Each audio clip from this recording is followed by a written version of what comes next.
Hi, I'm Symphoneers, and today we're taking a quick look at Merfolk in Lost Caverns of Ixalan Standard. It just won the first 7 games I played with it, so thought I'd show it off. Is that a statistically significant sample size? No, it isn't. Am I going to use it in the thumbnail? Yes, absolutely. So I was, pleasantly surprised by Merfolk's performance when I just slapped a deck together. Way down in the 1-drop slot, we start off with Cenote Scout. This is just a nice, efficient 1-drop, good value, love to explore and draw lands and etc. We have 2 Spell Pierces in the deck. The idea behind this is just that, like, it's a way for us to stop sweepers or whatever. They honestly have not felt super critical in the game so far, but I don't know. I would highlight them as a slot that you can just swap out for whatever if you want to. A good customization point.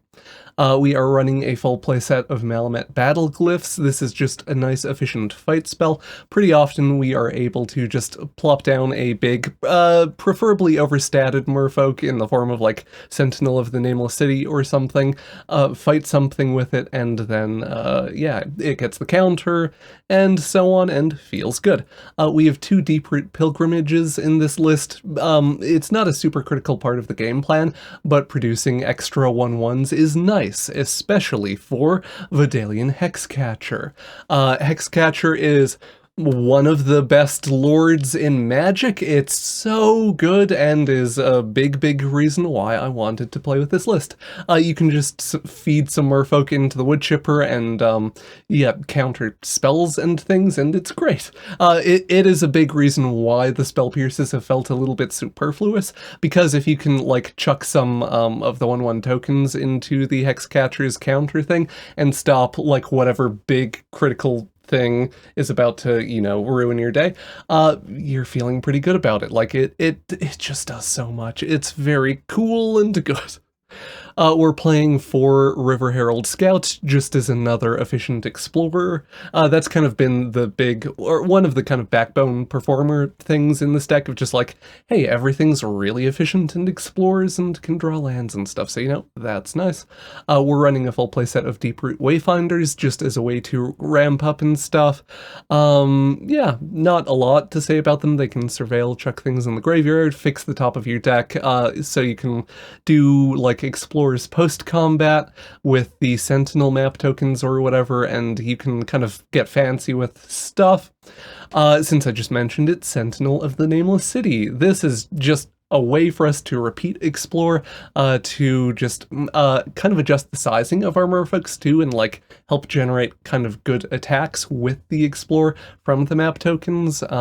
It can be one of the main things that actually helps us shove damage and, like, get good big creatures, because a lot of our Merfolk are not super scary. They kind of need the Hexcatcher, they need the explorers off of the map tokens and stuff to be big and spooky, so yeah, it does a lot of work in the list. We're also running a full playset of Vodalian Mindsingers. This is good in, like, aggro matchups in particular, where you can just steal their threats and then block with their threats and that type of thing.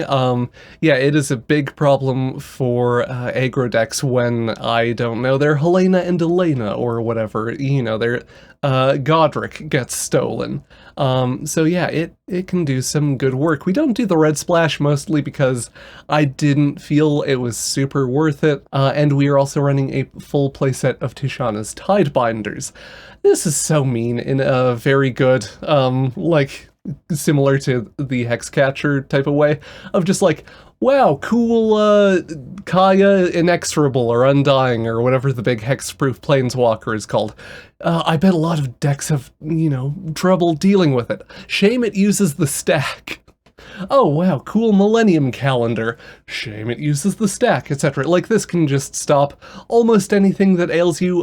The biggest weak point that has come up in laddering so far for me with this is enchantments. It can stifle one enchantment trigger, but especially for, like, Hallowed Hauntings or whatever, it doesn't do the shutdown thing for enchantments, so you can stop, like, one Hallowed Haunting trigger, but then the enchantments deck will do enchantments enchantment things, and yeah. So that's probably one of its weakest matchups, but even just like, you can counter the third step on Kumano faces Kakazan, and stop your mono red opponent from getting a Kumano flip, and that might be relevant for stopping Godric, and etc, etc. There's a lot of spots where this is surprisingly relevant, and even just versus like control or whatever, if you don't have the Hexcatcher to stop the board wipe or something, you can flash in the Tidebinder just post-combat as a 3-2 threat, and like, sometimes that's just enough to kill people. Yeah, I've been very happy with the Tidebinder. As I sort of touched on earlier, very simple mana base. I am supposed to have put in some Cavern of Souls or something in here, huh? I forgot to make that change before starting this deck tech. I'll shove some in the list I upload, but if you couldn't tell, they haven't been super necessary, so if you're looking to save wildcards or whatever, feel free to cut the Cavern of Souls. Just to, yeah, I don't know, mono blue, I guess, hasn't really come up, so maybe I've just been getting away with it. Anyway, that is enough rambling, let's get on to some actual gameplay.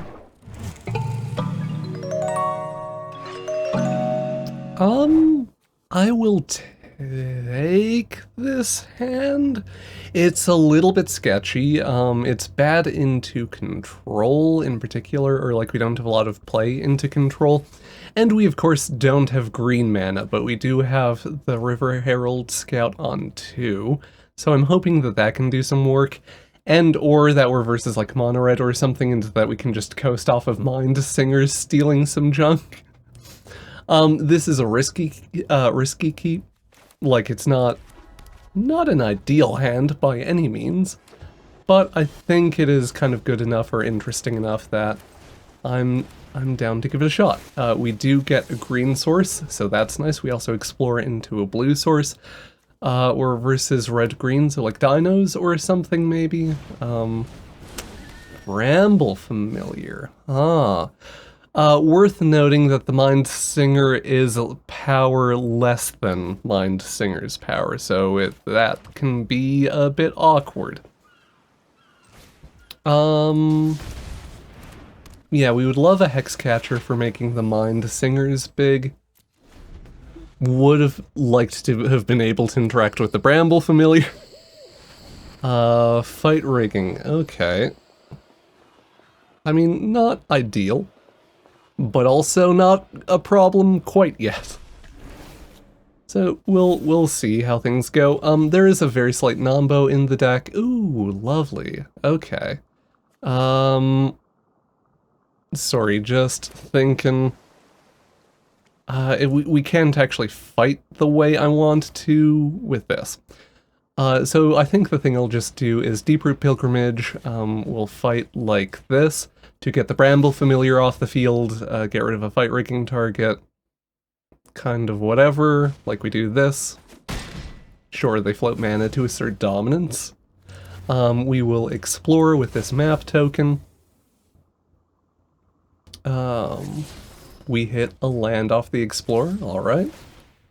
Yeah, sorry, slight Nombo in that the Sentinel's Vigilance is bad for Deeproot Pilgrimage. So if you were, for example, customizing your own Merfolk build, I maybe still wouldn't go way up on these. Another fight rigging, sure, I would love a Vodalian Hexcatcher.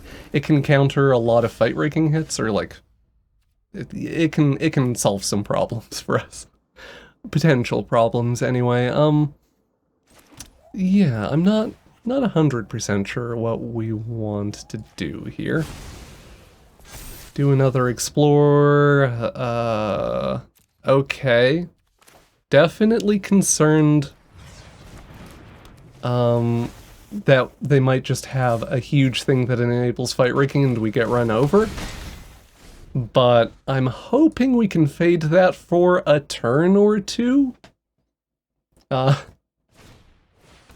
Glimpse the core, sure. I don't get why people run... A lot of people do it, so maybe I'm the weird one. Okay, they just, yeah, they don't have any fight rigging facilitators. I guess just to slightly yell at people running fight rigging decks in the current standard. current standard. Sorry, I can't... I'm still a little bit sick, and yes, it's very annoying for me. Anyway, the big joy, the big purpose of fight rigging is that you get to cheat on mana. So like, why run it in a deck with a bunch of ramp and things that make it less likely to hit or to fits?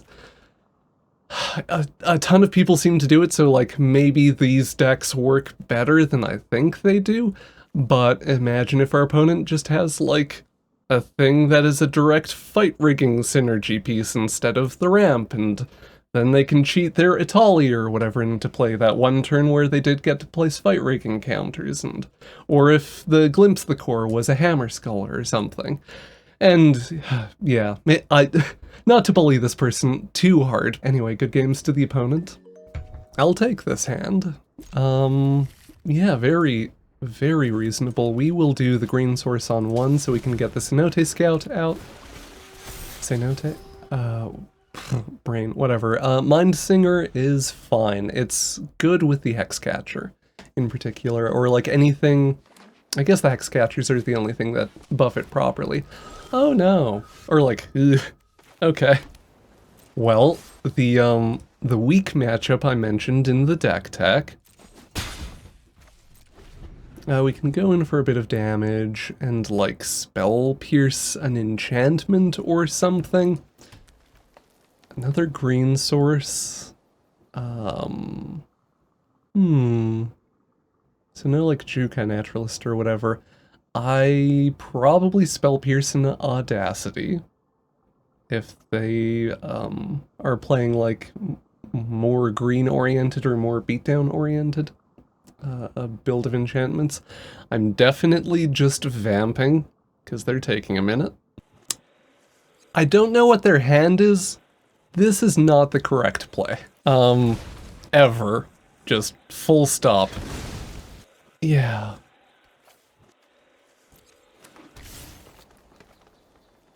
We can just pass to combat here, or like, we're not doing anything with the floating mana. Hexcatcher, we're not blocking because our Hexcatcher's really good and we, yeah, don't want that stuff to happen. So, yeah, part of why that's not the play, although they presumably aren't familiar with our deck, is just it does keep the Generous Visitor small, so we can steal it with the Mindsinger. And yeah, have a time. Generous Visitor, Jukai Naturalist, Really would have liked to see the Jukai Naturalist from them last turn. And I'm going to do a think for a minute. Just Sentinel of the Nameless City. It big. Attacking with the Mindsinger here is not like... They can double block it, but that lets us take out the Jukai Naturalist, which we like, or potentially the Generous Visitor, which also makes it more difficult for them to push damage. Hi, Catilda, you are a big problem. Yeah, the spell pierces are really weak in this matchup, even aside from me not being terribly excited by them in general. Deeper Pilgrimage, sure. We do actually get a Generous Visitor proc, which is very goofy. Yeah, we can do that. Do another Explore on the Mindsinger, I guess, because it's big. I'll keep the Tidebinder top because it can stifle enchantment procs and things. Yeah, we start spitting out some 2/2s. We mostly have a board advantage here. They chuck Catilda under the bus to keep themselves alive. They can also replay the Catilda this turn, of course, on the Generous Visitor or whatever. Maybe I'm supposed to... we can feed the Hexcatcher stuff into stopping the Catilda aura, which is actually almost certainly worth it.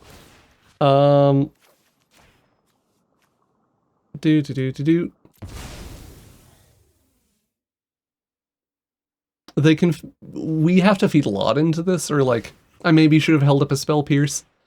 But the Catilda aura is like how they win the game from this position. So stopping that from resolving, very important. Yep.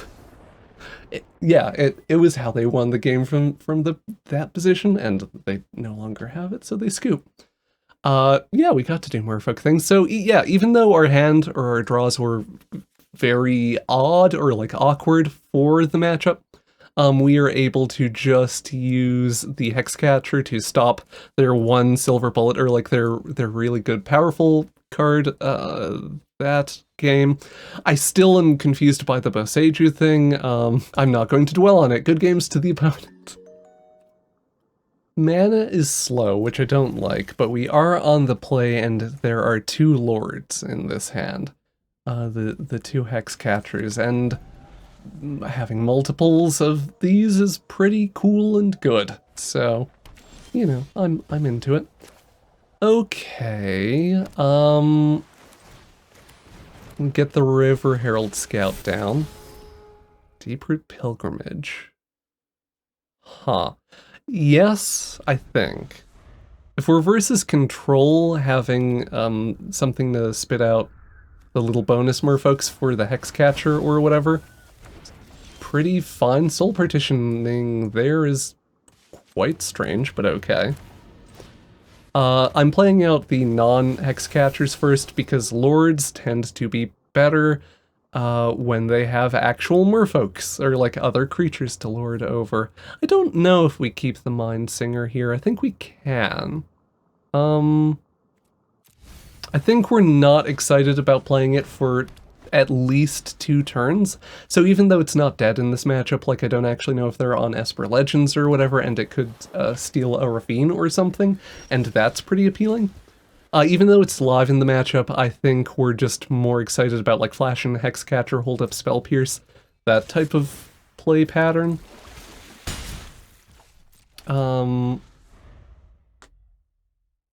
Really, we theoretically miss a point of damage not doing the Hexcatcher thing. But I am really prioritizing just operating at instant speed, or like maximizing decision space for myself. I think we sorcery speed this. This is a little bit scary.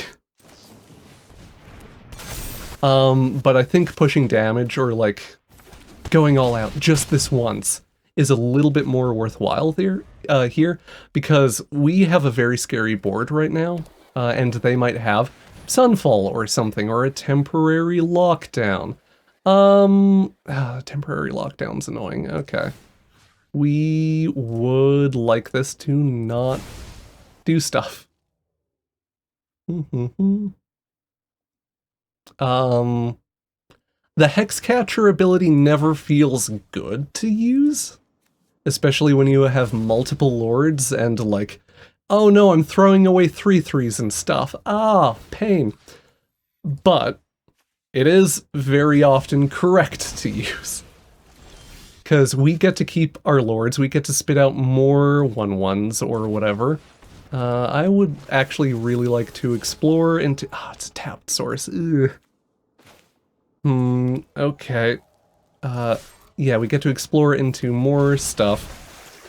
Farewell and Sunfall are a concern. I guess another temporary lockdown would be a big problem, but... Thinking. The activation on the Vine Stalk is not great. I'd like to get another River Herald Scout down, and because we can only play out one, kind of regardless of how we do it, I'll do this one. Our opponent Make disappears. Okay. We let this happen. That means they only have like an Emperor, and we can do the Hexcatcher thing to stop an Emperor. Yep. Feed one of the tokens into the wood chipper. Emperor doesn't resolve, they don't heal up. We get to hit them for a bunch of damage, and they explode. Good games to the opponent. Oh, I wonder if I should just end the video there. I could keep going, because I think we could keep winning and stuff. I was a little bit nervous, or like whenever I don't play that many games on a deck before recording a video, it's like, ooh, what if it falls apart? But I think those games did a great job showcasing like how we play into a range of opponents, stealing aggro creatures from like the Enchantress stack, stealing the little 1/1, or just feeding things into the Hexcatcher Wood Chipper to stop critical removal spells from resolving against control and stuff. Like, very informative wins. We held up well in general, which is nice. Yeah, I don't know. The Pilgrimages did some good work, even though there is the very slight non-bow with the vigilance and things. I don't know, it's cool and good. I enjoy Merfolk a lot. Or I was happy that this deck can do some good work, because I liked playing Merfolk and Explorer, and I don't think they're good enough at this point. I haven't actually looked at an Explorer build of Merfolk, so maybe I'm wrong about that. But yeah, the fact that they can hold their own in Standard is neat. The Hexcatchers in particular just feel so good. Or like I was saying, just being able to kind of stop whatever. Great, you'll love to see it. Very versatile, or very nice to be able to just do that and to stop whatever nonsense the opponent is doing. I've been kind of rambling and losing the thread, so yeah, I'm sure we could push and win more or get a first loss of the deck or whatever, but I like retiring this one undefeated too, like the other mono blue deck that was or the mono blue deck that was undefeated I did a video on, because I don't know, it was fun. Like, of course this is going to clock some losses and drop down to, I don't know, 60 to 80% win rate, somewhere more sensible. Anything above 70% is generally not sustainable unless there's something very wrong with, or like, unless something is genuinely broken. Pretty much nothing is genuinely broken. Don't trust clickbait or whatever. I'm rambling at this point. Click all the buttons and things. I don't think I said that in the deck tech. Like, subscribe, etc. Helps the channel a lot. Yeah, thank you again. Have a wonderful day. Bye-bye. Thank you for watching the video, and an extra big thank you to the Patreon patrons and YouTube members that help make these videos possible. Hope you have a wonderful day. Bye-bye.